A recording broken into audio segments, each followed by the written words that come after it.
কোরবানি আমরা কেন দিব, কোরবানি দেওয়াটা কি, কোরবানি অর্থ কি? প্রথম কথা হলো, কোরবান শব্দটা অর্থ হচ্ছে ত্যাগ স্বীকার করা। আমরা আল্লাহর রাহে মূলত ত্যাগ স্বীকার করছি। সেটার ইতিহাস আপনারা জানেন, আমি সেদিকে যাব না, কারণ অনেক সময় লেগে যাবে। শুধু এতটুকু বলি যে হযরত ইব্রাহিম আলাইহিস সালাতু ওয়াস সালাম তিনি আল্লাহর জন্য তার সবচেয়ে দামি বস্তুটাকে কোরবানি করেছিলেন।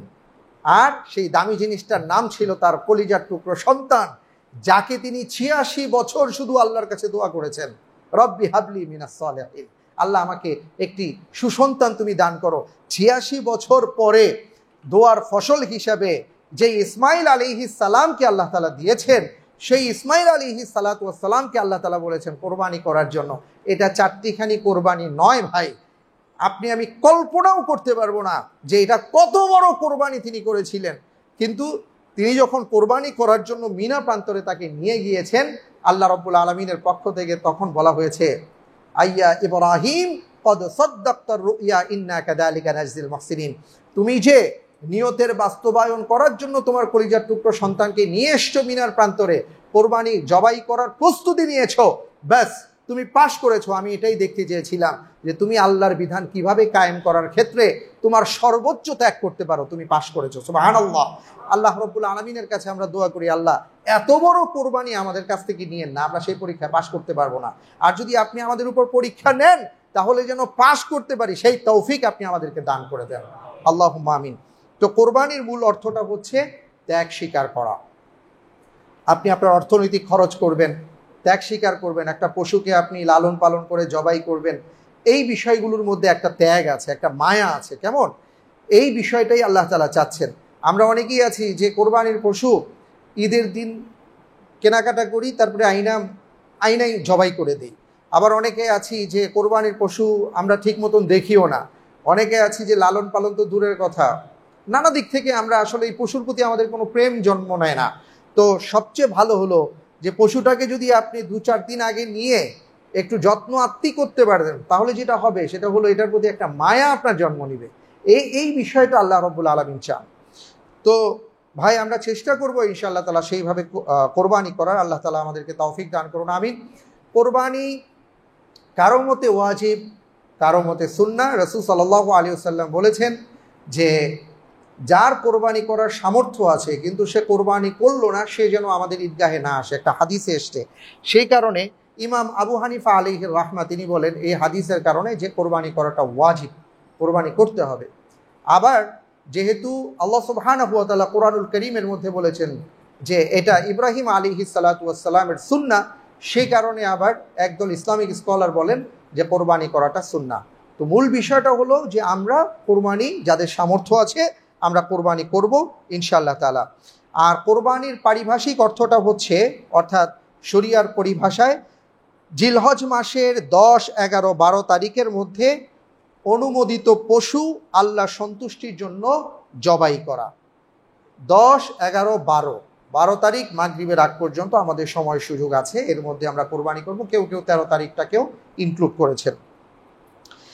তো ইব্রাহিম আলাইহিস সালাতু ওয়াস সালামের মাধ্যমে কোরবানিটা শুরু হয়েছে আমরা জানি। কোরবানি করার হুকুমও আমরা জানতে পারলাম। এবার যে বিষয়ে আমরা জানবো সেটা হলো যে কোরবানি কয়টি দিতে হয়। আমরা অনেকেই আছি যে আলহামদুলিল্লাহ অনেকগুলো পশু কোরবানি করে থাকি, কিন্তু মূলত সহি হলো যে আপনি একটি ছোট্ট পশু, অর্থাৎ কোরবানি করার যে পশুগুলো সেটা হলো ভেড়া, দুম্বা, ছাগল, গরু, উট, আর কারো কারো মতে মহিষ বলেছেন যে এটাও কোরবানি করা যাবে, কেউ বলেছেন মহিষ অন্তর্ভুক্ত নয়। যাই হোক, আমাদের মধ্যে অন্তর্ভুক্ত। তো এই পশুগুলোই আপনি কোরবানি করবেন, এর বাইরে আর কোনো কিছু কোরবানি করা যাবে না। অনেকেই বলেন যে আমি তো বাগান করেছি, চিড়িয়াখানার মতন আমার একটা ছোট্ট চিড়িয়াখানা আছে, সেখানে খুব আদর করে লালন পালন করে একটা হরিণ পুষেছি, হরিণটাকে কোরবানি করা যাবে কিনা, এমন অনেকে প্রশ্ন করেন। আসলে এই পশুর বাইরে অন্য কোনো পশু আপনি কোরবানি করতে পারবেন না।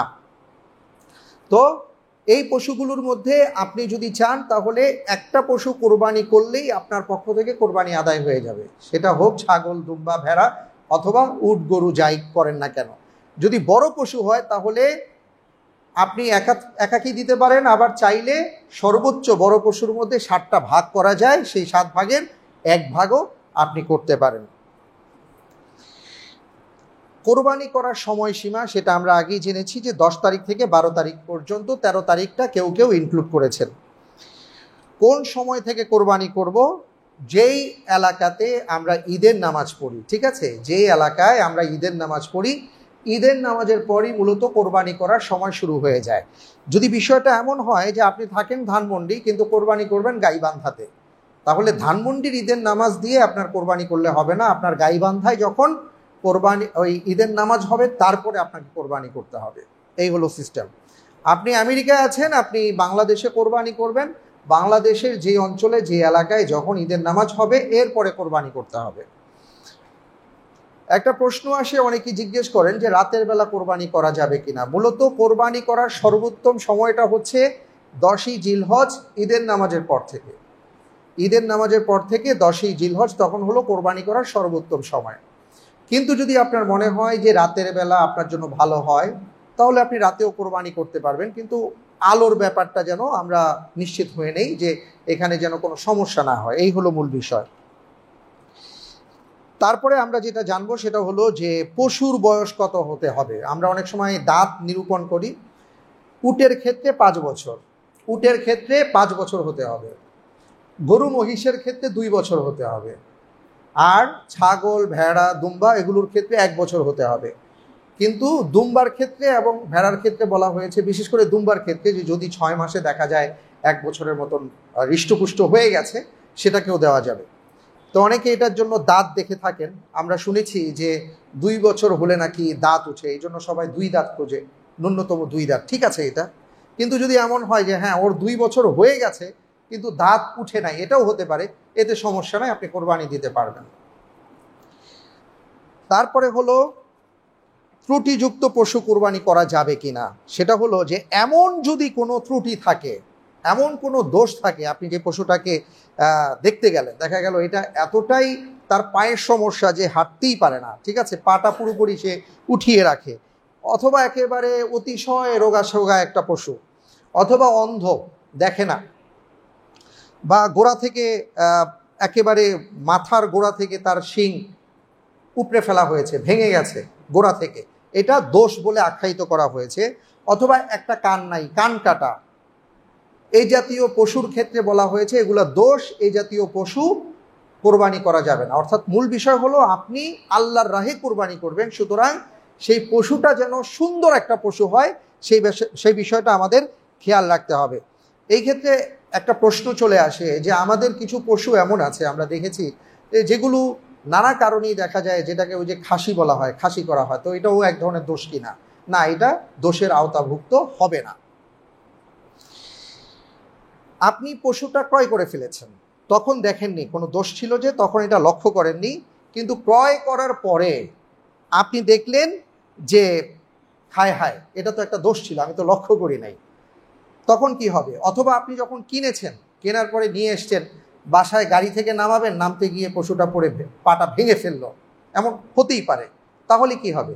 যদি আপনার সামর্থ্য থাকে তাহলে আপনি আরেকটা পশু কোরবানি করা আপনার জন্য অনেক অনেক উত্তম। আর যদি সামর্থ্য না থাকে তাহলে সেটা দিয়ে আপনি কোরবানি করতে পারবেন ইনশাআল্লাহ তাআলা। অনেকে জিজ্ঞেস করেন যে কোরবানির দিনে এই গরু, ছাগল এগুলো ছাড়া আর কোনো কিছু জবাই করা যায় কিনা। আমাদের সমাজে একটা প্রচলিত নিয়ম ছিল যে সেই দিন নাকি হাঁস মুরগি জবাই করা যায় না। কোনো সমস্যা নাই, আপনি হাঁস মুরগি জবাই করতে পারবেন, কোরবানির দিনগুলোতেও হাঁস মুরগি জবাই করতে পারবেন, শুধু কোরবানির নিয়ত করলে হবে না, এই হলো বিষয় আর কি। কোরবানির নিয়তে জবাই করবেন না, স্বাভাবিকভাবে আপনি জবাই করেন, সমস্যা হবে না। তারপরে আমরা এটা আলহামদুলিল্লাহ অনেকটা কমে এসছে। আগে একটা সময় দেখতাম, বা এখনও কেউ কেউ হয়তো করেন, আল্লাহ মাফ করুন, যে পশু একটা কিনে সাজায়া গোছায়া সেটা আবার এলাকার মধ্যে প্রদক্ষিণ করিয়ে 10টা 20টা পশু, কত নিল ভাই, কত নিল, শুনতে খুব ভালো লাগে না, যে ভাই কত নিয়েছে, আর গলা উঁচু করে বলি, তারপরে এটাকে সাজায় ঠাজায় একাকার অবস্থা। ব্যাপারটা হচ্ছে যে পশুকে এইভাবে নেওয়ার ফলে যদি কোনোভাবে আপনার আমার ভেতরে রিয়া চলে আসে, অহংকার চলে আসে, যে মানুষ জিজ্ঞেস করছে, শুনতে তো আমার ভালোই লাগে, তাইলে কিন্তু সর্বনাশ হয়ে যাবে, কোরবানি হবে না। কারণ আপনার আর আল্লাহর মাঝে এই কোরবানির ক্ষেত্রে অন্য কিছু প্রবেশ করতে পারবে না। সুতরাং অহংকার প্রবেশ করতে পারে এমন কিছু যেন না আসে, সেদিকে খেয়াল রাখতে হবে। এই কাজগুলো আমরা করব না। আরেকটা বিষয় আমরা দেখি, বিশেষ করে আমাদের ইয়াংদের মধ্যে অনেকেই আছেন যারা কোরবানির পশু ক্রয় করার পরে ওনারা মোটামুটি সেলফি টেলফি তুলে ফেসবুকে হাইলাইট করে ফেলেন, এত টাকা দিয়ে পশু কিনলাম, বন্ধুরা কেমন দেখা যাচ্ছে, গরুর পাশে আর নিজের একটা ছবি তুলে আবার ছবিটা আপলোড করে দেন। অনেকে অনেক কথাই বলেন যে গরুর পাশে আরেকজন দেখতে খারাপ লাগছে না, ইত্যাদি ইত্যাদি। যাই হোক, তো যেটা বলতে যাচ্ছিলাম, এই কাজগুলো কেউ করবেন না। একটা পশু ক্রয় করেছেন, এটার পাশে আপনি সেলফি তুলে মানুষকে দেখাচ্ছেন কেন? অনেকে এটাও দেখেছি যে জবাই করা হচ্ছে সেই মুহূর্তে অনেকে সেলফি তুলে দিচ্ছেন, অনেকে শিং নিয়ে সেলফি তুলছেন। আস্তাগফিরুল্লাহ, আল্লাহ তাআলা মাফ করুন। এই জাতীয় অমানবিক কাজ কেউ করবেন না। আপনি কোরবানি করছেন আল্লাহর জন্য, এটা ভুলে যাবেন না। আল্লাহ বুঝার তৌফিক দান করুন, আল্লাহুম্মা আমিন। এরপরে ভাগে কোরবানি দেওয়া যাবে কিনা অনেকে জিজ্ঞেস করে থাকেন। এটা নিয়ে একটু মতভেদ আছে যে ভাগে কোরবানি দেওয়ার ক্ষেত্রে কেউ কেউ বলেছেন যে আসলে রাসূল সাল্লাল্লাহু আলাইহি সাল্লাম সফরের হালতেই কেবল ভাগে কোরবানি দিয়েছেন, অন্য সময় দেননি। কিন্তু যেহেতু আল্লাহ রাসূল সাল্লাল্লাহু আলাইহি সাল্লাম নিষেধ করেননি, সুতরাং আরেকদল ইসলামিক স্কলারের মতে আপনি ভাগে কোরবানি দিতে পারবেন। তো ভাগে কোরবানি দেওয়া যাবে। তো এই ক্ষেত্রে একটা বিষয় বলি, সেটা হলো ভাগে দিতে গিয়ে অনেকে আবার জিজ্ঞেস করেন যে ভাই ভাগ তো 3টা হইতে হবে বা 5টা হইতে হবে, বেজর হইতে হবে, 2জন 4জনে তো মনে হয় কোরবানি দেওয়া যাবে না। আসলে এটা ঠিক না। বিষয়টা হলো আপনারা যদি 2জন মিলে একটা বড় পশু কোরবানি করতে চান সেটা করতে পারবেন, 4জন মিলেও পারবেন। জোর বেজোর এখানে কোনো সমস্যা নেই। সমস্যাটা হলো প্রথমত খেয়াল রাখতে হবে সেটা বড় পশু কিনা। কারণ ছাগল, দুম্বা, ভেড়ার মধ্যে কোনো ভাগ চলবে না, ওইটা একাকি দিতে হবে। বড় পশুতে দেওয়া যাবে এবং সেটা 2 থেকে নিয়ে সর্বোচ্চ 7জন মিলে কোরবানি দেওয়া যাবে। কিন্তু যেটা লক্ষণীয় সেটা হলো ভাগে কোরবানি দিতে গেলে খেয়াল রাখতে হবে আপনি যার সাথে কোরবানিটা দিচ্ছেন তার উপার্জনটা হালাল কিনা, বা তার শুধু কোরবানির নিয়তই আছে কিনা, নাকি কোরবানির পাশাপাশি অন্য নিয়ত আছে। গোশতের নিয়ত থাকতে পারে, নিয়তের মধ্যে গরমিল থাকতে পারে। তো ওনার নিয়তে যদি গরমিল থাকে তাহলে আপনারটাও সমস্যা হয়ে যেতে পারে। এই জন্য আমরা বলবো যে সবচেয়ে উত্তম হয় আপনি ভাগে না দিয়ে যদি একাকি দেন, একটা ছাগল দেন, সমস্যা নেই, এতে করে কোনো সমস্যা হবে না আপনার, আপনি অনেক রিস্ক ফ্রি থাকবেন। কিন্তু যদি আপনি ভাগে দিতে চান তাহলে দেখে শুনে বুঝে শুনে আপনি ভাগে কোরবানি দেবেন ইনশাআল্লাহ তাআলা। কোনো পরিবারের একাধিক সদস্য কোরবানি করার সামর্থ্য রাখলে প্রত্যেকেই কি কোরবানি দিবেন, না একজনের পক্ষ থেকে দিয়ে দিলে হবে? এখানে আমরা দুটো মত দেখতে পাই। একটা মত হচ্ছে যে রাসূল সাল্লাল্লাহু আলাইহি ওয়াসাল্লাম মূলত আজীবন যেটা করেছেন কোরবানির সময়, যে উনি 2টো পশু কোরবানি করতেন, 2টি দুম্বা কোরবানি করতেন। তো একটা দুম্বা কোরবানি করতেন ওনার পক্ষ থেকে, ওনার পরিবারের পক্ষ থেকে উনি বলতেন যে হাদা মিন মুহাম্মাদিন ওয়া মিন আহলিহি, এইভাবে তিনি বলতেন যে এটা মুহাম্মদ সাল্লাল্লাহু আলাইহি সাল্লামের পক্ষ থেকে, তার পরিবারের পক্ষ থেকে কোরবানি করলাম। আরেকটা উম্মতের পক্ষ থেকে তিনি কোরবানি করতেন। কেমন? সুবহানাল্লাহি বিহামদি। তো এই থেকে অনেকে বলেন যে আপনার যদি পরিবারের অন্যদেরও সামর্থ্য থাকে কিন্তু একজন কোরবানি করলে সবার পক্ষ থেকে হয়ে যাবে, পরিবারের পক্ষ থেকে বললে। আবার আরেকটি হাদিসে যেহেতু এসছে, রাসূল সাল্লাল্লাহু আলাইহি সাল্লাম বলেন যে যার কোরবানি দেওয়ার সামর্থ্য আছে, যার কোরবানি দেওয়ার সামর্থ্য আছে সে যদি কোরবানি না দেয় তাহলে সে যেন ঈদগাহে না আসে। এই হাদিসের আলোকে একদল ইসলামিক স্কলার বলেন যে না, যার যার সামর্থ্য আছে তার প্রত্যেকেরই কোরবানি করতে হবে। এই হলো দুটো মত, এবার যে যেটা গ্রহণ করবেন। এবার আসবো যে আমরা বলি যে ভাই আমার নামে কোরবানি হবে, বাবার নামে কোরবানি হবে, অমুকের নামে কোরবানি হবে। এই ব্যাপারটি আমাদের একটু খেয়াল রাখতে হবে যে অনেক সময় আমাদের শব্দ চয়নটা এমন হয়, নিয়ত শুদ্ধ থাকলেও শব্দ চয়নের কারণে আমরা অনেক সময় বড় ধরনের ভুল করে ফেলি। এই বিষয়গুলো আমাদের খেয়াল রাখতে হবে। কোরবানি করতে হবে কার নামে? সবাই বুঝতে পেরেছি আমরা? কোরবানি কার নামে করবো? ইনশাআল্লাহ আল্লাহর নামে কোরবানি করব, আমাদের পক্ষ থেকে করব। অমুকের পক্ষ থেকে, তমুকের পক্ষ থেকে, আল্লাহর নামে কোরবানি। কেমন? এই শব্দটা আমরা একটু চেঞ্জ করার চেষ্টা করব যে ইনশাআল্লাহ তাআলা আমরা 5 জনের পক্ষ থেকে কোরবানি করব, একজনের পক্ষ থেকে আল্লাহর নামে কোরবানি করব। এই বিষয়টা আমরা একটু খেয়াল রাখবো ইনশাআল্লাহ তাআলা। এরপরে আমাদের মধ্যে কোরবানি করার পরে একটা বিষয় হয়, সেটা হলো যে কি বলে এটাকে, গরুর বট বলে, তাই তো, নারী বুড়ি বলে। তো নারী বুড়ি যাদেরকে পরিষ্কার করতে দেয়া হয়, এটা বেশি আমরা অনেক জায়গায় দেখেছি যে নারী বুড়ি যাদেরকে পরিষ্কার করতে দেয়া হয় তাদেরকে ওটার অর্ধেক অংশ দিয়ে দেওয়া হয় পারিশ্রমিক হিসাবে। এটা জায়েজ কিনা, শুধু তাই নয়, আমরা আরও বলবো যে অনেক সময় আছে যে আপনার বাসা বাড়িতে যারা কোরবানির গোশত কাটতে আসবেন, অনেক সময় তাদেরকে আপনি গোশতটা বাড়িয়ে দিলেন কিন্তু পারিশ্রমিকটা দিলেন না বা কমিয়ে দিলেন, এটা কিন্তু আপনার জন্য জায়েজ হবে না। একটা বিষয় খেয়াল রাখতে হবে যে কোরবানির পশুর কোনো অংশ আপনি বিক্রয় করতে পারবেন না। আপনি বিক্রয় করতে পারবেন না, হয় নিজের জন্য ব্যবহার করবেন অথবা আপনি সাদাকা করে দিবেন, কিন্তু বিক্রয় করা নিষেধ। সুতরাং আপনি আপনার কোরবানি পশুর কাটার ক্ষেত্রে যাদেরকেই নিয়ে আসবেন তাদেরকে ন্যায্য পারিশ্রমিক দেবেন। এরপরে যদি আপনার ইচ্ছে হয় আপনি গোশত তাদেরকে দেবেন, কতটুকু দেবেন সেটা আপনার ব্যাপার, কিন্তু পারিশ্রমিকটা আপনি ন্যায্য দেওয়ার চেষ্টা করবেন। এটা আমরা খুব খেয়াল রাখার চেষ্টা করব। এটা অনেকের মাঝে এটা দেখা যায়। এমনকি আমি আরেকটা বিষয় দেখেছি, সেটা হলো কোরবানির কিছুদিন পরেই কিছু ফেরিওয়ালারা তারা বাড়ি বাড়ি ফেরি করেন যে চর্বি আছে কিনা, চর্বি তারা ক্রয় করেন। আপনি কিন্তু কোরবানির পশুর সেই চর্বিটাকে আপনি বিক্রয় করছেন, আপনি জানেন না বিধায় করছেন, জানলে তো অবশ্যই করতেন না। এটা করা যাবে না। কোরবানির পশুর কোনো অংশ আপনি বিক্রয় করতে পারবেন না, এটা আপনাকে খেয়াল রাখতে হবে। আল্লাহ তাআলা আমাদেরকে বুঝার তৌফিক দান করুন, আমিন। তবে হ্যাঁ, একটা বিষয় বলি, সেটা হলো যে আপনি কাউকে দান করেছেন, উপহার হিসাবে দিয়েছেন, দেওয়ার পরে যেহেতু উনি কোরবানি করেন নাই, উনি উপহার পেয়েছেন, এইটা উনি চাইলে কি করবেন সেটা ওনার ব্যাপার। উনি চাইলে এটা বিক্রি করতে পারবে বা উনি চাইলে উনি কিছু করতে পারবে, সেটা ওনার ব্যাপার। কিন্তু যিনি কোরবানি দিয়েছেন তিনি ওই কোরবানির পশুর মধ্যে কোনো কিছু ক্রয় বিক্রয় করতে পারবেন না, এটা খেয়াল রাখতে হবে।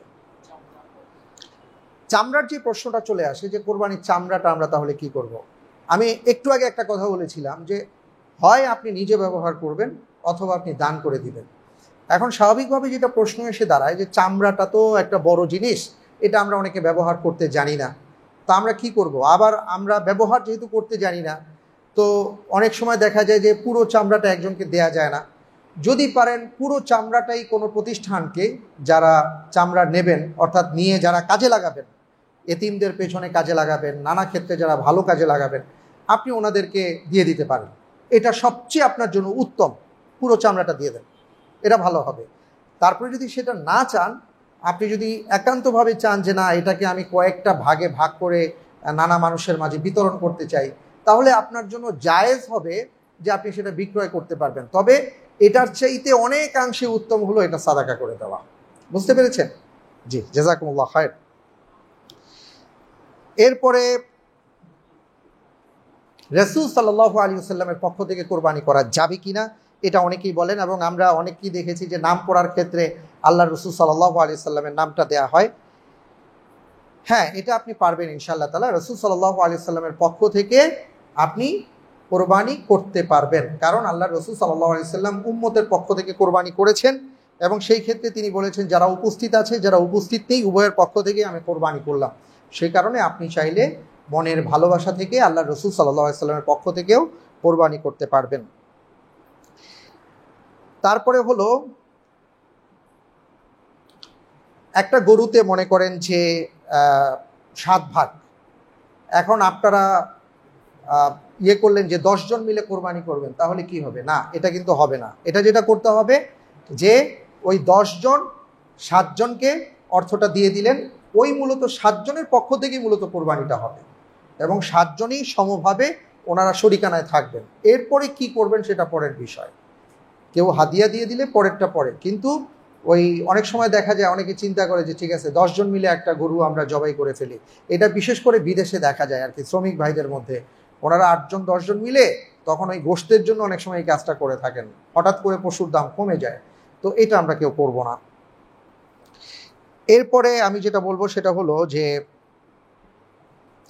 কেউ কাউকে কোরবানি করার জন্য আংশিক বা পুরো পশুর টাকা দিয়ে দিলে সেই টাকা দিয়ে কোরবানি হবে কিনা। আলহামদুলিল্লাহ, এই ব্যাপারে আজকেও একটা প্রশ্ন এসেছিল আমার কাছে সকালবেলা, যে মনে করুন আপনারা 3 ভাই বোন, এখন 2 ভাই কোরবানি দিচ্ছেন, বোনও আপনাদের সাথে সম্পৃক্ত। তো কথার কথা, বোন আপনারা যে 2 ভাই যে পরিমাণ টাকাটা দিচ্ছেন, বোন সেই পরিমাণ টাকাটা দিতে পারছেন না, এখন কি করা যাবে? হ্যাঁ, আপনারা বাকি 2 জন যদি মনে করেন যে আমাদের বোনের পক্ষ থেকে বাকি টাকাটা আমরা দিয়ে দিব, তাহলে 3 জন মিলে কোরবানি করা যাবে, কোনো সমস্যা হবে না। অথবা কেউ যদি কোরবানির পশু কাউকে হাদিয়া দিয়ে দেন যে ভাই আমি আপনাকে হাদিয়া দিলাম, তাহলে আপনি সেই হাদিয়া পাওয়া পশু দিয়েও কোরবানি করতে পারবেন। আরেকটা গুরুত্বপূর্ণ বিষয় হচ্ছে যে ঋণ করে কোরবানি করা যাবে কিনা। বিষয় হলো যে আপনার যদি মনে হয় যে ঋণের টাকাটা আপনি পরিশোধ করে দিতে পারবেন, কোনো কারণে এই মুহূর্তে আপনার হাতে টাকা নেই, কিন্তু আপনার 4-5 দিন পরে, কয়েকদিন পরেই টাকাটা চলে আসবে, তাহলে আপনি চাইলে ঋণ করে কোরবানি করতে পারবেন। কিন্তু বিষয়টা খুব খেয়াল করুন, আপনার কোরবানির চাইতে ঋণ পরিশোধটা বেশি গুরুত্বপূর্ণ। আপনি যদি ঋণী হয়ে থাকেন তাহলে কোরবানির চাইতে আপনার ঋণ পরিশোধটা বেশি গুরুত্বপূর্ণ। অনেকেই আছেন যারা অসংখ্য মানুষ যাদের কাছে অর্থ পাবে, কিন্তু তারা করেন কি, তাদের টাকা আটকে রেখে উনি 10টা-20টা গরু কোরবানি করছেন। এটা হচ্ছে না। আপনার এই কোরবানিতে কোনো মূল্য নাই, আপনি ঋণ পরিশোধ করুন, ওই মানুষদের চোখের পানি আপনি মুছে দিন। অনেকেই আপনার কাছে টাকা পয়সা পাবে, আপনি সেই ঋণ পরিশোধ করুন। প্রয়োজনে আপনি এটা করুন যে ঠিক আছে, আপনার যদি 5 লাখ টাকা বাজেট থাকে, আপনি 50-60 হাজার টাকা দিয়ে আপনি কোরবানি করুন, বাকি টাকাটা আপনি ঋণ পরিশোধ করুন। কারণ ভুলে যাবেন না, যিনি ঋণী তার ব্যাপারে কিন্তু রাসূল সাল্লাল্লাহু আলাইহি সাল্লাম খুব কঠিনভাবে বলেছেন। তার জানাজার নামাজ পর্যন্ত আল্লাহ রাসূল সাল্লাল্লাহু আলাইহি সাল্লাম পড়ান নাই। জানাজা পড়াবার আগে বলছেন হাল্লাহু দাইন, তার কোনো ঋণ আছে কিনা, যদি ঋণ থেকে থাকে আগে ঋণ পরিশোধ করো, তারপরে আমি জানাজার নামাজ পড়াবো। যদি এমন হয় যে না, ঋণ পরিশোধ করার কোনো ব্যবস্থা নাই, রাসূল সাল্লাল্লাহু আলাইহি সাল্লাম বলতেন যে তোমরা তোমাদের ভাইদের জানাজা পড়াও। কতটা গুরুত্বপূর্ণ এই ব্যাপারটা আমাদের খেয়াল রাখতে হবে। আমরা যদি মনে করে থাকি যে না, ব্যাংকের ঋণ কোনো ঋণ না, কোটি কোটি টাকা ঋণ নিয়ে বাস আমি ঋণ খেলাপি হয়ে আরামসে আছি, ভাই আপনার জন্য কিন্তু কঠিন অবস্থা হবে। রাসূল সাল্লাল্লাহু আলাইহি সাল্লাম এই ব্যাপারটা খুব কঠিনভাবে বলেছেন। সুতরাং ঋণ পরিশোধ করে দিবেন, কোনো দিন ঋণী থাকবেন না। আপনি যদি ঋণী থাকেন, আপনি যত বড় আমলওয়ালা হন না কেন, আপনার সমস্ত আমল কিন্তু তাদেরকে দিয়ে দিতে হবে। এটা আমরা খেয়াল রাখবো। আল্লাহ বুঝার তৌফিক দান করুন, আমিন।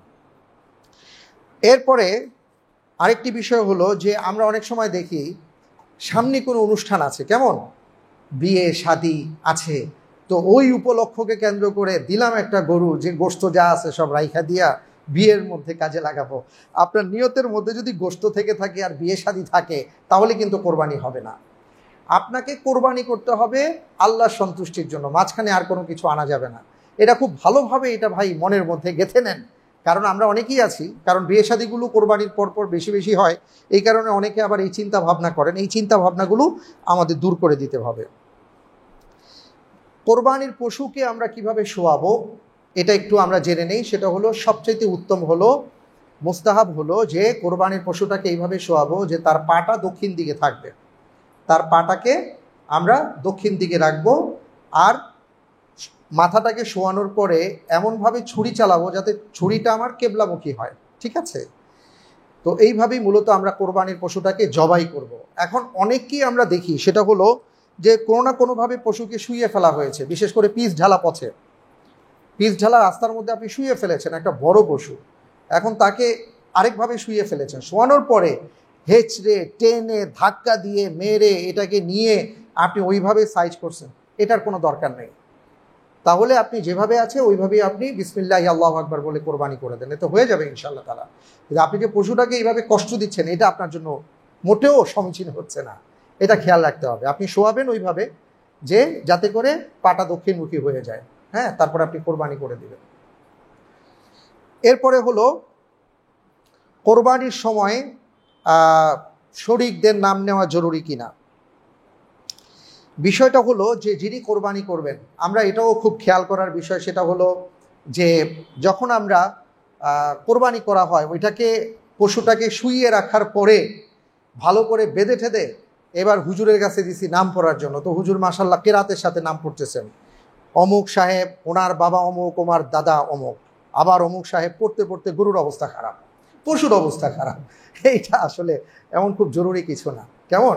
এটা হলো আপনি আগেই দিয়ে দিতে পারেন, যদি আপনার মনে হয় যে উনি পড়ে রাখুন, উনি দেখে নিতে পারেন যে অমুকের পক্ষ থেকে কোরবানি হচ্ছে, অমুকের ছেলে অমুক, এটা বলার দরকার নেই, জাস্ট দেখে নিলে হবে। এটা পড়াটা মুস্তাহাব। কিন্তু যদি বলেন যে আমরা 7 জনের পক্ষ থেকে কোরবানি দিচ্ছি, আলহামদুলিল্লাহ হয়ে যাবে। কিন্তু পশুকে শুইয়ে রেখে এইভাবে আর কি পশুকে কষ্ট দিয়ে আপনি সময় নিয়ে এই লিস্টিটা পড়বেন, এটা আসলে কোনো প্রয়োজন নাই। বরং আপনি লিস্টিটা আগে দিয়ে দেন, উনি এক নজর দেখে নিলেই হবে। বুঝতে পেরেছি। এবং আরেকটা বিষয় হলো যে, আরেকটা কথা বলবো যে ভাই, নিজের পশু নিজে কোরবানি করাটা উত্তম। এটা এমন কিছু না, কারণ আমরা আসলে অনেক কিছুকে এমন ঢাউস টাইপ বানায় দেই, শোয়ানোর পরে ইন্নী ওয়াজ্জাহতু ওয়াজহিয়া লিল্লাযী ফাতারাস সামাওয়াতি ওয়াল আরদি হানিফা ওয়া মা আনা মিনাল মুশরিকিন ইন্না সলাতি ওয়া নুসুকি, যেই লম্বা দোয়া আমরা পড়ি, অন্যরা মনে করে সর্বনাশ, এই দোয়া মুখস্থ করতেই তো আমার 3 মাস যাবে, তা আমি কেমনে কোরবানি করব? না, এটা কঠিন কিছু না। আপনি ওই দোয়া যদি না পারেন সমস্যা নাই, আপনি বিসমিল্লাহি আল্লাহু আকবার বলে আপনি জবাই করে দেন, ব্যাস এনাফ আপনার জন্য। আলহামদুলিল্লাহ, নিজের পশু নিজে কোরবানি করতে পারলে খুবই ভালো। কারণ আমাদের মনে করেন লোক যেই কয়জন থাকে, এখন কোরবানি করা হবে প্রত্যেকটা বাসা বাড়িতে, হুজুরের অবস্থা খারাপ, উনি কি ফোনই ধরবো না উনি জবাই করবে? আবার এখানে আবার অমুক সাহেব তমুক সাহেবের ব্যাপার আছে, হুজুর আপনি আসলেন না, আমরা অপেক্ষা করতেছি, ইত্যাদি ইত্যাদি। এত কষ্ট করার দরকার নাই, আমি একেবারে মূল বিষয়টা আপনাদের জানিয়ে দিলাম, আপনি ব্যাস এইভাবে জবাই করে দিতে পারেন। এরপরে ছেলে বিয়ে করানো হয়েছে বা মেয়ে বিয়ে দেওয়া হয়েছে, তো বিয়াই বাড়িতে একটা আগে রান মাথা পাঠানো হতো, এখন একটা গোটা পশুই পাঠানো হয়। তো এই যে হাদিয়া দেওয়া নেওয়া, এইটা জায়েজ কিনা এটা অনেকে জিজ্ঞেস করেন। ব্যাপারটা হয়েছে, হাদিয়ার মধ্যে কোনো সমস্যা নেই, আপনি আস্তা রান পাঠান অথবা আস্তা পশু পাঠান, এটার মধ্যে সমস্যা নাই। সমস্যা হলো মাঝখানে কোনো চিন্তা ভাবনা যদি থেকে থাকে, সেটা হলো যে কি ব্যাপার, মেয়ের শ্বশুর বাড়ি থেকে এটা আসলো না কেন, মনে মনে চিন্তা করা, অথবা আসবে, অথবা না পাঠাইলে কেমন দেখা যায়, প্রেস্টিজ থাকে না, এই সমস্ত চিন্তা আসলে আপনার এই হাদিয়া দেওয়াও জায়েজ নাই, এই হাদিয়া গ্রহণ করাও জায়েজ নাই। কিন্তু যদি আপনি মনে করেন যে না আলহামদুলিল্লাহ এইভাবে আমি দিচ্ছি, সেটা ভিন্ন বিষয়, আপনি নিতে পারবেন, আপনি দিতে পারবেন, কিন্তু নিয়তটাকে পরিশুদ্ধ করতে হবে। যদি আপনার মনে হয় নিয়তের মধ্যে খলাত মলাত তৈরি হতে পারে, অথবা আমার নিয়ত শুদ্ধ কিন্তু যাকে দিচ্ছি তার নিয়ত শুদ্ধ না, আপনার দেওয়ার দরকার নেই।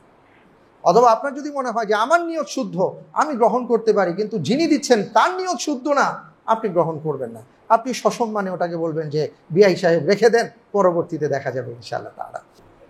বিশ্বের নানা জায়গায় স্লটার হাউসের মাধ্যমে যে আধুনিক পদ্ধতিতে এখন জবাই করা হয়, তো আমাদের দেশেও এটা অনেক জায়গায় চালু হয়েছে। তো এইভাবে কোরবানি করলে কোরবানি হবে কিনা, বিষয়টা হলো যে পশু জবাইটাকে শুদ্ধ হওয়ার জন্য শর্ত হচ্ছে যে পশুর যে নির্দিষ্ট রগ আছে, 3টা রগ আছে, সেই 3টা রগকে কাটতে হয় এখন, এবং সেখান থেকে রক্ত প্রবাহিত হতে হয়, রক্ত প্রবাহিত হতে হয়। তো এটা যদি বর্তমানে যে আধুনিক পদ্ধতি, সেই পদ্ধতিতে যদি এই বিষয়টা থেকে থাকে, তাহলে ইনশাআল্লাহ তাআলা সেইভাবে আপনি জবাই করলে জবাই হবে, কোরবানি হবে, সমস্যা হবে না ইনশাআল্লাহ তাআলা। এই বিষয়গুলোকে খেয়াল রাখতে হবে। এরপরে যেটা বলবো সেটা হলো যে কোনো কারণে জবাই করতে গিয়েছেন, তাড়াহুড়ো, উৎকণ্ঠা, ভয় সব মিলিয়ে আপনি বিসমিল্লাহ বলতে ভুলে গেছেন। এটা অনেক সময় হয়, অনেক সময় এমন হয় না যে টেনশনে আপন মানুষের কথা, নিজের নাম পর্যন্ত মনে থাকে না। তো গরুটাকে জবাই করতে গিয়ে এই যে টানা হেঁচড়া হুড়োহুড়ি একটা অবস্থার মধ্যে দেখা গেল কোনো কারণে আপনি বিসমিল্লাহ বলতে ভুলে গেছেন, তাহলে কি আপনার জবাই হবে? এই গরুর পশু কি আপনি খেতে পারবেন? এই কোরবানির পশু কি আপনি খেতে পারবেন? আলহামদুলিল্লাহ আপনি খেতে পারবেন, কারণ প্রত্যেক ইমানদারদের হৃদয়ে আলহামদুলিল্লাহ, যেহেতু আমরা ইমানদার, আমাদের মনের মধ্যে আসলে বিসমিল্লাহ আছে। এই কারণে আপনি এটা জবাই যদি বিসমিল্লাহ ছাড়া করেও ফেলেন ভুলে, ইনশাআল্লাহ তাআলা সেটা আপনি খেতে পারবেন। এরপরে যেটা বলবো সেটা হলো যে কোরবানিকারী এই যে চুল নখ, আমি এর আগেও বলেছি যে আমরা আমাদের চুল নখ এগুলো কাটবো না, একেবারে কোরবানি করার পরে আমরা ইনশাআল্লাহ তাআলা এগুলো কাটবো। পাশাপাশি যারা কোরবানি করছেন না, তারা যদি মনে করেন যে আমি কি এটা করতে পারবো, হ্যাঁ আপনিও এই আমলটা করতে পারেন, আপনিও এই আমলটা করতে পারেন। ঈদের নামাজের পরে আপনি ইনশাআল্লাহ তাআলা এটা কেটে ফেলবেন, এটাও আপনি একটা সোয়াব পাবেন ইনশাআল্লাহ তাআলা। এরপরে কোরবানির গরুর গোশত দিয়ে বা কোরবানির প্রাণীর গোশত দিয়ে প্রথম আহার করা, এটা সুন্নাহ, এটা ঠিক কিনা? এখানে দুটো কথা বলবো। একটা হলো হ্যাঁ এটাই সুন্নাহ। ঈদুল ফিতরের দিন রাসূল সাল্লাল্লাহু আলাইহি সাল্লাম ঈদগাহে যাওয়ার আগে কিছু মুখে দিয়ে তারপরে তিনি ঈদগাহে যেতেন। আর ঈদুল আদহাতে তিনি মূলত ঈদের নামাজ পড়ে কোরবানি করে তারপরে তিনি কোরবানির গোশত দিয়ে প্রথম আহারটা করতেন। এটা একটা সুন্নাহ আমল, এটা করতে পারলে খুবই ভালো। কিন্তু জিলহজ মাসের 1 তারিখ থেকে 9 তারিখ পর্যন্ত অনেকেই রোজা রাখেন, এটা একটা নফল আমল, আলহামদুলিল্লাহ করতে পারলে খুবই ভালো। তো অনেকে মনে করেন আমি আসলে 10 দিনই রোজা রাখতেছি। সেটা কি, যে জিলহজ মাসের 10 তারিখে কোরবানির দিন আমি রোজা একেবারে ইফতার করছি কি দিয়ে, প্রথম ওই খাবারটা দিয়ে। এটা আসলে রোজা এই জাতীয় শব্দ ব্যবহার করা উচিত না, এটা রোজা জাতীয় কিছু আমল না। এটা এমন একটা সুন্নাহ আমল যে রাসূল সাল্লাল্লাহু আলাইহি ওয়াসাল্লাম প্রথম আহারটা করতেন এটা দিয়ে।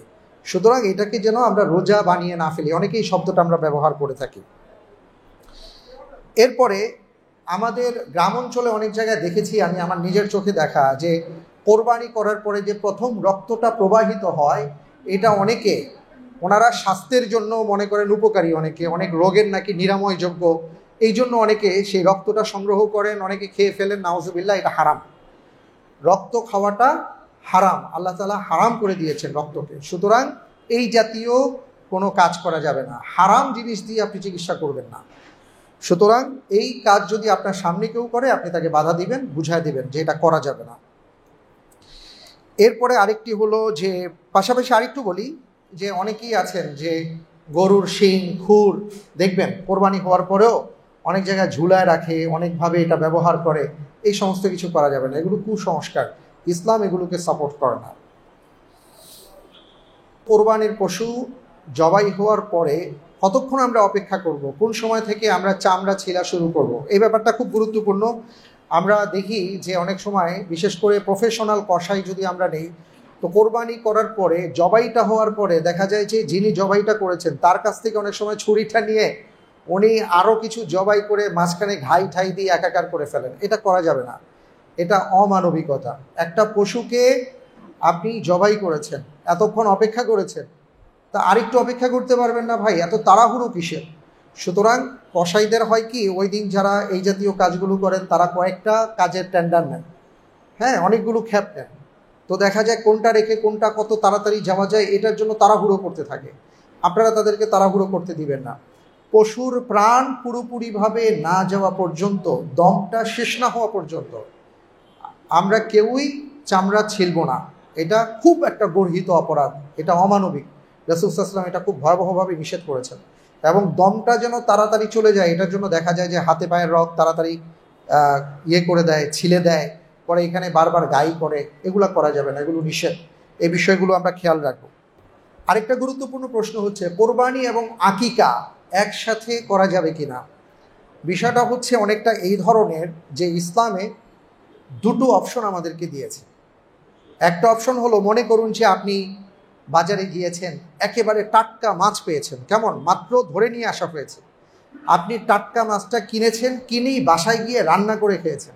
এটার যে স্বাদ, এটার যে গন্ধ, এটার যে উপকারিতা আপনি পাবেন, বিষয়টা যদি এমন হয় যে 3 মাস আগের মাছ ধরা, সেটা আপনি বাসায় নিয়ে আসছেন, 6 মাস ফ্রিজে রাখছেন, 6 মাস পরে আবার নিয়ে আপনি সেটা খাচ্ছেন, দুইটা কি একই রকম হবে? খাওয়া হয়েছে, বাট দুইটার উপকারিতা একরকম না। ইসলামে সুন্নাহ মুস্তাহাব আমল হলো ওই টাটকা জিনিসের মতন, আর জায়েজ জিনিসটা হলো ওই বাসি খাবারের মতন। অর্থাৎ ঠিক আছে, চলতে পারে। এখন কোরবানির আকিকা এবং কোরবানি যে আমরা একসাথে দিই, বিষয়টা হলো আকিকার সম্পর্ক হলো সন্তান জন্মের 7 দিনের সাথে, আর কোরবানির সম্পর্ক হলো জিলহজ মাসের 10 তারিখ থেকে 12 তারিখ মাগরিবের আগ পর্যন্ত, এর সাথে। দুইটা দুই জিনিস। এখন কোনো কারণে কেউ যদি আমরা সন্তানের 7 দিনের মাথায় কোরবানি করতে না আকিকা করতে না পারি, আপনি জীবনে যে কোনো সময় করতে পারেন, এটা জায়েজ আছে। কিন্তু আমরা করেছি কি, সেটা কোরবানির অংশের সাথে মিলিয়ে দিয়েছি, দুইটা একসাথে মিলিয়ে দিয়েছি। প্রথম কথা হলো, রাসূল সাল্লাল্লাহু আলাইহি ওয়াসাল্লাম এই জাতীয় কোনো আমল করেন নাই, এটা সুন্নাহর মধ্যে পড়বে না। এটা হলো প্রথম কথা, এটা সুন্নাহ না, এটা মুস্তাহাব না। একদল ইসলামিক স্কলার বলেছেন এটা করা যেতে পারে, এটা বৈধতা দিয়েছেন, কিন্তু সুন্নাহ মুস্তাহাবের মধ্যে না। বুঝতে পেরেছেন? এই জন্য কেউ যদি আমরা আকিকা করি, আকিকার জন্য উত্তম হলো আপনি আলাদা একটা পশু আকিকা দেন, মেয়ে হলে একটা, ছেলে হলে দুটো, ছাগল অথবা দুম্বা বা ভেড়া। কিন্তু কোরবানির পশুর সাথে এটা মিশানো, এটা যেহেতু সুন্নাহর মধ্যে আসে না, এটা না করাটা আমাদের জন্য উত্তম। এরপরে আমরা আরেকটা বিষয় বলবো, সেটা হলো আপনি এক দেশে আছেন, আরেক দেশে কোরবানি করা বৈধ হবে কিনা সেটা আমরা আগেও জেনেছি। হ্যাঁ, এটা আপনি করতে পারেন, কোনো সমস্যা নেই। অনেকের আপনজনেরা আছেন নানা দেশে, নানা অঞ্চলে, নানা গ্রামে। তো আপনি এক গ্রামে আছেন, আরেকজন আরেক অঞ্চলে আরেক গ্রামে কোরবানি করছেন আপনার পক্ষ থেকে, সমস্যা নেই, এটা করা যাবে ইনশাল্লাহ তাআলা।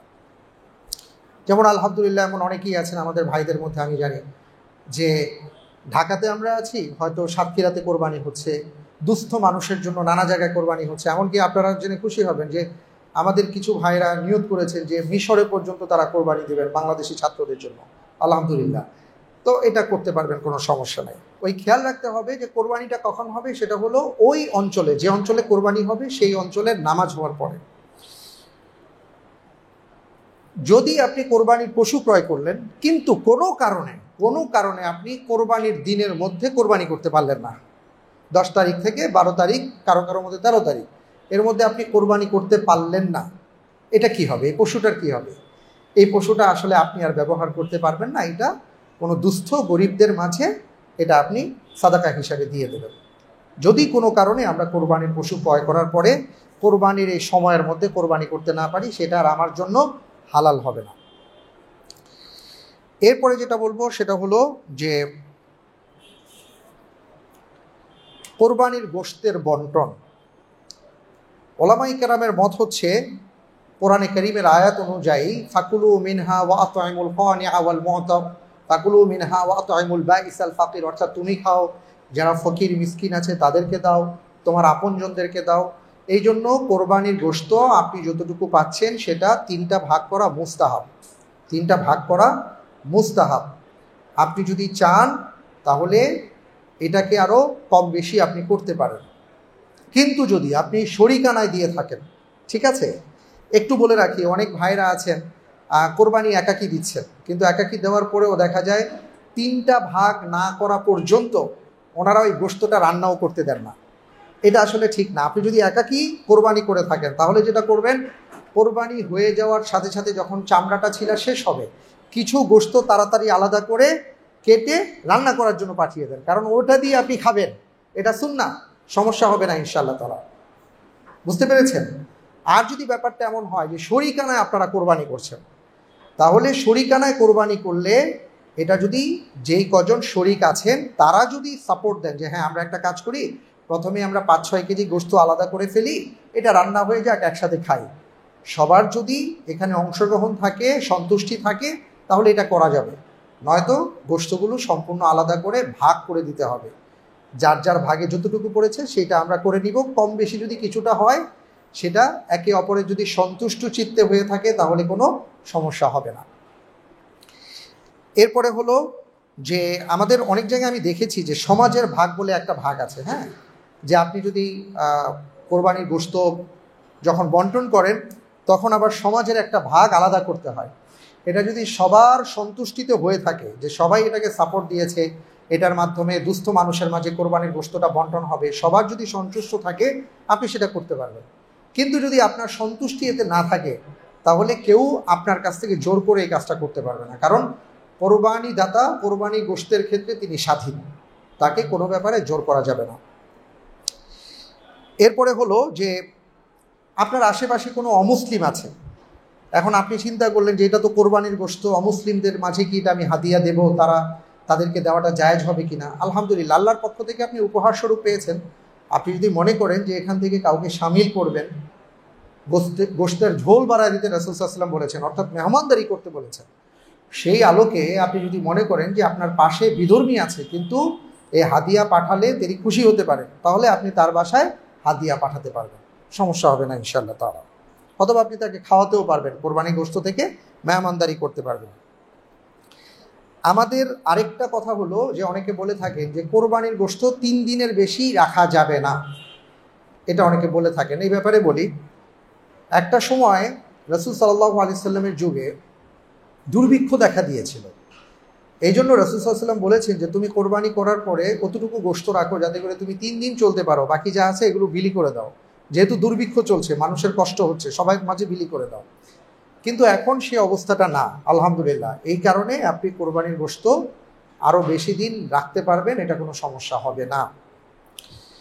কিন্তু অনেকে আবার মনে করেন যে এক কোরবানির গোশত দিয়ে পরের মহররম, ঠিক আছে, মহররমের 10 তারিখে খিচুড়ি খাওয়াটা সুন্নত, এটা আবার অনেকে মনে করেন। এমন কোনো সুন্নত আমল কিন্তু নাই, এই জাতীয় আবার চিন্তা করা যাবে না। আপনি এইভাবে রাখেন 3 মাস 6 মাস খান, সেটা ভিন্ন বিষয়, কিন্তু কোরবানির গোশত দিয়ে মহররমের 10 তারিখে সিন্নি রান্না করা এমন কোনো সুন্নত কিন্তু নাই। এগুলো একেবারে আমাদের সমাজে কিছু আর কি প্রচলিত কথা, আমরা এগুলো থেকে বেঁচে থাকার চেষ্টা করব। তারপরে যেটা বলবো সেটা হলো যে